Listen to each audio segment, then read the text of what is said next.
አሰላሙ አለይኩም ወራህመቱላሂ ወበረካቱ። ኢንሻአላህ ዛሬም ድንቅና አስተማሪ በሆነ ታሪክ ተመልሰናል። ይህንን አስተማሪ ታሪክ እስከ መጨረሻው ድረስ ይከታተሉ። ለዚህ ቻናል አዲስ ከሆናችሁ ሰብስክራይብ ማድረጋችሁን እንዳትረሱ፣ ቪዲዮንም ላይክ በማድረግ ጀምሩ። በ4200 ብር ብቻ የምታገኙትን ለወንድ የሚሆን አሪፍ ስጦታን ላሳያችሁ። ጫማ በፈለጋችሁት ከለርና ዲዛይን፣ እንዲሁም የእጅ ሰዓት በፈለጋችሁት ከለር፣ እንዲሁም ደግሞ ኦሪጂናል የሆነ ሚኒ ሽቶ፣ ሶስቱንም እቃዎች በ4200 ብር ብቻ ታገኛላችሁ። አድራሻችን አዳማ ለሆናችሁ የድሮ መናኸሪያ ሲሆን ከአዳማ ውጭ ያላችሁ ደግሞ ይደውሉልን፣ ያሉበት ድረስ በዴሊቨሪ ይላካል። በድሮ ጊዜ በትንሽዬ መንደር ውስጥ አንድ ሐሰን የተባለ ግለሰብ ይኖር ነበር።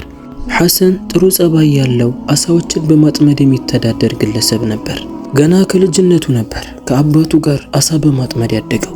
ካደገም በኋላ የራሱን ህይወትን መስርቶ አሳን ከማጥመድ ውጪ ሌላን ስራ አይሰራም ነበር። አሳ በማጥመድ የሚያገኘው የገቢ ምንጭ ምንም ያህል አናሳ ቢሆንም የሱ እኩዮች ከሱ የተሻለ ኑሮ እየኖሩ ቢሆንም ሐሰን ግን በሚያገኘው ትንሽ ገቢ ራሱንና ሚስቱን ያስተዳድራል።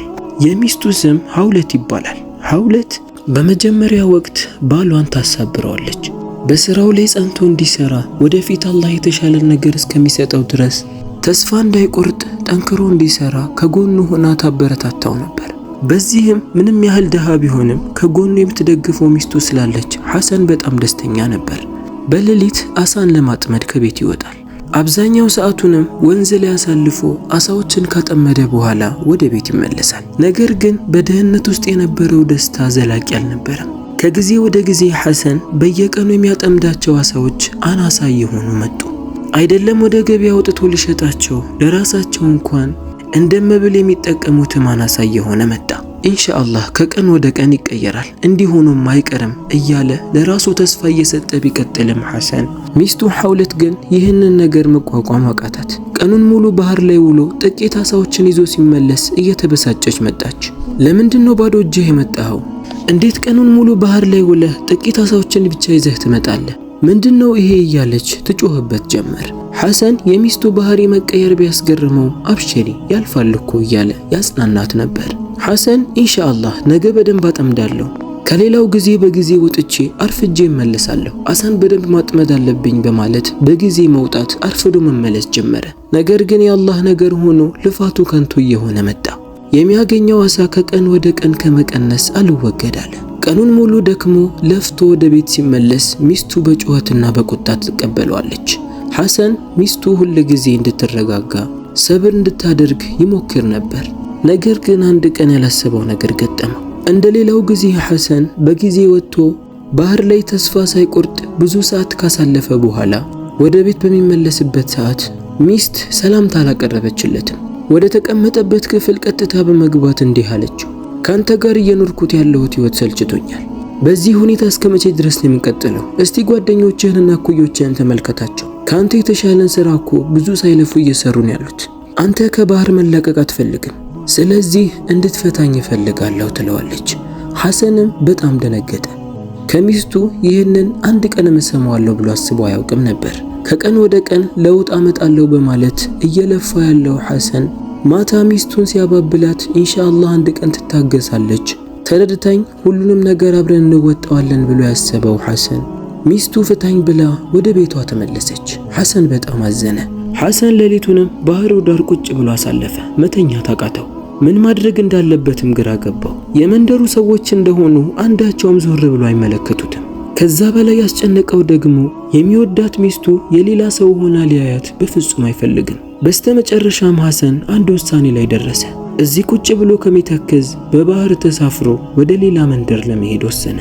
ጠዋት ላይም የተወሰኑ ልብሶችን፣ የሚበላ ምግብና ውሃን ካዘጋጀ በኋላ መርከቡን አስተካክሎ ለመሳፈር ወሰነ። በሚሄድበት ወቅት መንደሩ ላይ ላለ ለአንድ ሰውም አልተናገረም ነበር። አንዱንም ሰው አልተሰናበተም ነበር። በሌሊት ማንም ሳያየው ጉዞውን ጀመረ። አላህ የተሻለ ነገር እንዲገጥመው ዱዓ እያደረገ ነበር ሲሄድ የነበረው። እንደዚህ ለፍቶ ተጎድቶ አላህ መቼም እንደማይተወው እርግጠኛ ስለሆነ እንጂ ወዴት እንደመሄድ አያውቅም። በባህር እየተጓዘ ከያዘው ስንቅ እየተመገበ 2 ቀን ሙሉ ሐሰን መሬትን ሳያይ በባህር ላይ ተጓዘ። 2 ቀን ሲጓዝ ሐሰን በሰላም ሲጓዝ ስለነበረ መጥፎ ነገር ምንም አልገጠመውም ነበር። በዚህም አላህን እያመሰገነ ደስተኛ ነበር። ነገር ግን በሶስተኛው ቀን ምሽት ላይ ሐሰን ሰማይ ላይ ኃይለኛ ነጎድጓድን አስተዋለ። በጣም ደነገጠ። ኃይለኛ ዝናብ እየመጣ ነበር።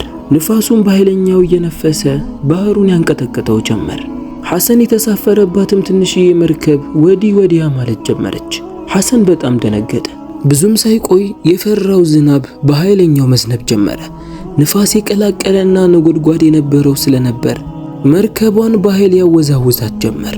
ሐሰን በጣም ደንግጦ መጮህ ጀመረ። ያለው የባህር መሃል ላይ ነው፣ ማን ይደርስለታል? ወደ አላህ ዞሮ መጮህ ጀመረ። የባህሩ ማዕበል ፊት ለፊቱ እንደ ጋራ ቆሞ ተመለከተ። ሐሰን ወደ አላህ ዞሮ አላህን ከመለመን እንዲያድነው አላህን ከመጠየቅ ውጪ ሌላ ምንም አማራጭ አልነበረው። የአላህ ነገር ሆኖ ከብዙ ስቃይና ድካም በኋላ ዝናቡም ንፋሱም ረገብ እያለ መጣ። በዚህም ሐሰን ከማዕበሉ ጉዳት መትረፍ ቻለ። አላህም ስላዳነው በጣም ተደሰተ። አላህንም ማመስገን ጀመረ። ነገር ግን አንድ ነገር አስጨነቀው። ከራሱ ጋር የያዘው ምንም አይነት ስንቅ አልነበረም። ሊበላ ያዘጋጀውና ያስቀመጠው ነገር ሁሉ በማዕበሉ ሄዷል። ሐሰን ቁጭ ብሎ ተከዘ። ትንሽ እንደተጓዘም ሐሰን አንድ ነገርን አስተዋለ። ቆም ብሎ ሲመለከትም ያየውን ነገር ማመን አቃተው። በጣም ተደሰተ። ፊት ለፊቱ አንድ ትንሽዬ ደሴትን ተመለከተ። በስተመጨረሻም ከብዙ ልፋት በኋላ ከብዙ ቀናት ጉዞ በኋላ ሐሰን ለመጀመሪያ ጊዜ መሬትን ተመለከተ። እንደምንም ሐሰን ወደ ደሴቱ ጋርም ደረሰ። ለመጀመሪያ ጊዜም እግሩ ከመሬት ጋር ተገናኘ። በጉልበቶቹ መሬት ላይ ተደፍቶ አላህን ማመስገን ጀመረ። በደሴቱ ዙሪያም ምናልባት ሰው ካገኘሁ ብሎ ሐሰን መሽከርከር ጀመረ።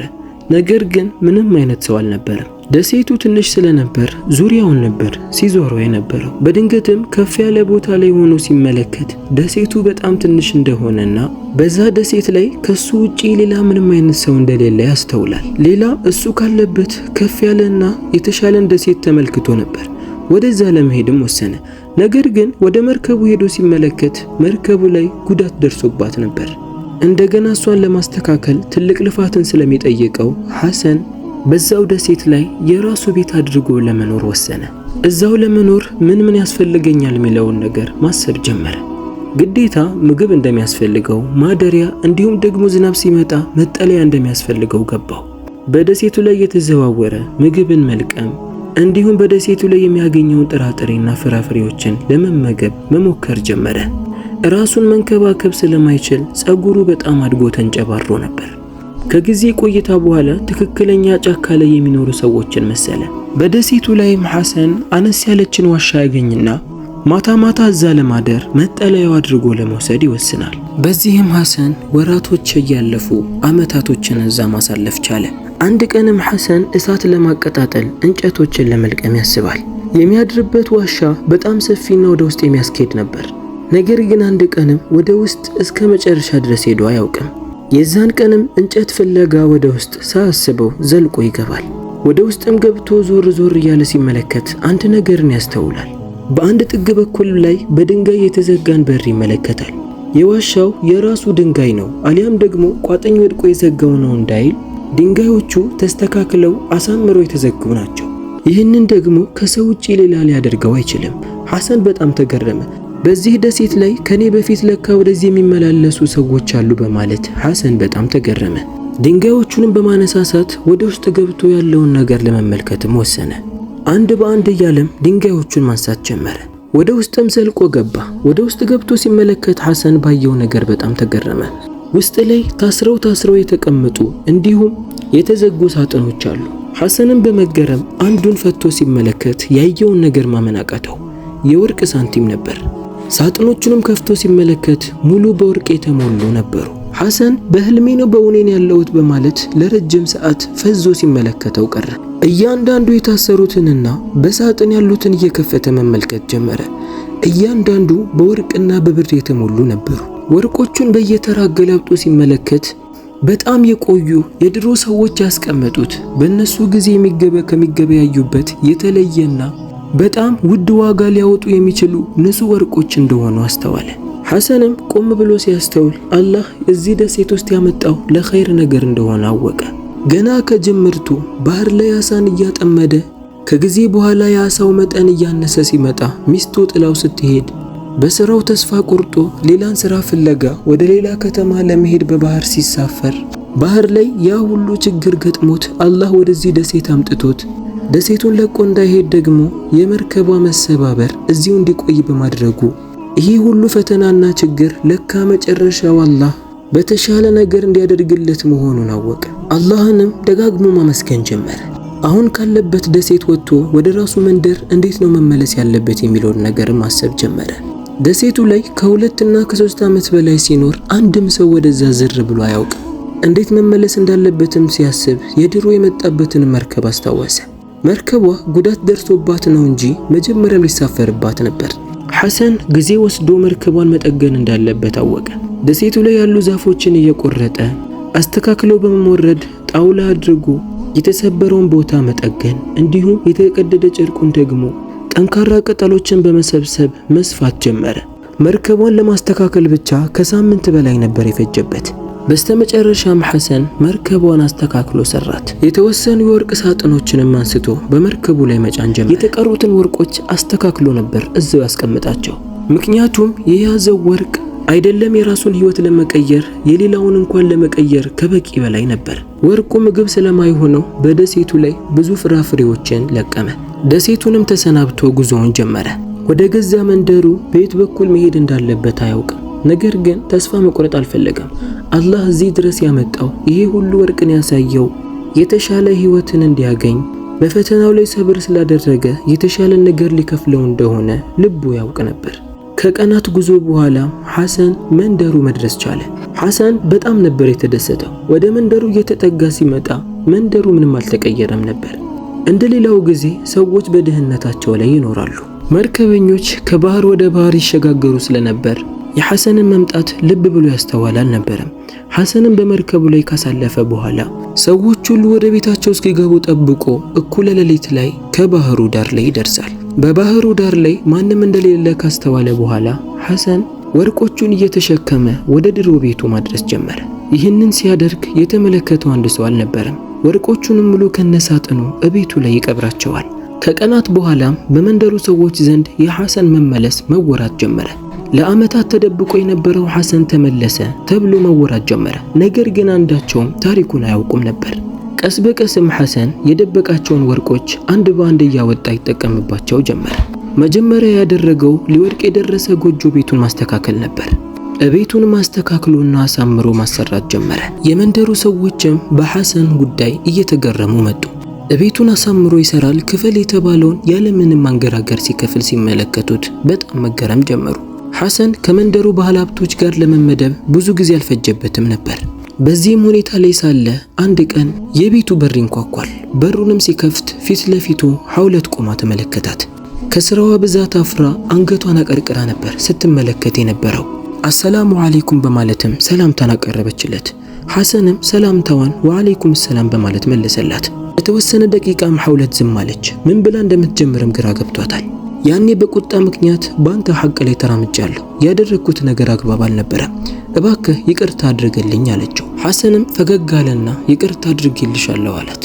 ሐውለትም አመሰግናለሁ፣ ታዲያ እንደ መጀመሪያው አብረን መኖር እንችላለን በማለት ጠየቀችው። ሐሰንም አይኗን እየተመለከተ አይ ይቅርታ ማድረግ አንድ ነገር ነው፣ አብሮ መኖር ደግሞ ሌላ ነገር ነው በማለት መለሰላት።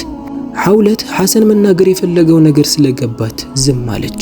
የሰራቸው ስራ አንገት የሚያስደፋ ስለነበር ሌላ ምንም ነገር አልተናገረችም። አንገቷን አቀርቅራ ወደ መጣችበት ተመለሰች። ከተወሰኑ ጊዜያት በኋላም ሐሰን አዲስ ኑሮን ጀመረ። በመንደሩ ላይ ጥሩ ባህሪ ያላት መልከ መልካም ውብ የሆነችን ሴት አግብቶ መኖር ጀመረ። ከባህሩ አቅራቢያም ትልቅ ቤትንም ሰርቶ እዛ መኖር ጀመረ። አሁንም ቢሆን ግን ያቺን ትንሽዬ መርከብ አልተዋትም። አንዳንድ ጊዜ ጠዋት እየተነሳ በመርከቡ ላይ ይጓዛል። ይሄ ባህር አንድ ቀንም አላዋረደኝም። አላህና እኔ ብቻ ነን በዚህ ባህር ላይ ያጋጠመኝን ነገር የማውቀው። በዚህም ሐሰን የተሻለ ኑሮ መኖር ጀመረ። ሱብሃንአላህ፣ አላህ የሰጠንን ነገር መጠበቅ፣ በሰጠን ነገር ተብቃቅቶ መኖር፣ ፈተና ሲደርስብን ደግሞ ትዕግስትን ማድረግ መጨረሻው ያማረ ይሆናል። አላህ መጨረሻችንን ያሳምርልን። ቪዲዮ ከተመቻችሁ ሰብስክራይብ፣ ላይክ፣ ሼር ማድረጋችሁን እንዳትረሱ። በሌላ ታሪክ እስከምንገናኝ ድረስ ወሰላሙ አለይኩም ወራህመቱላህ።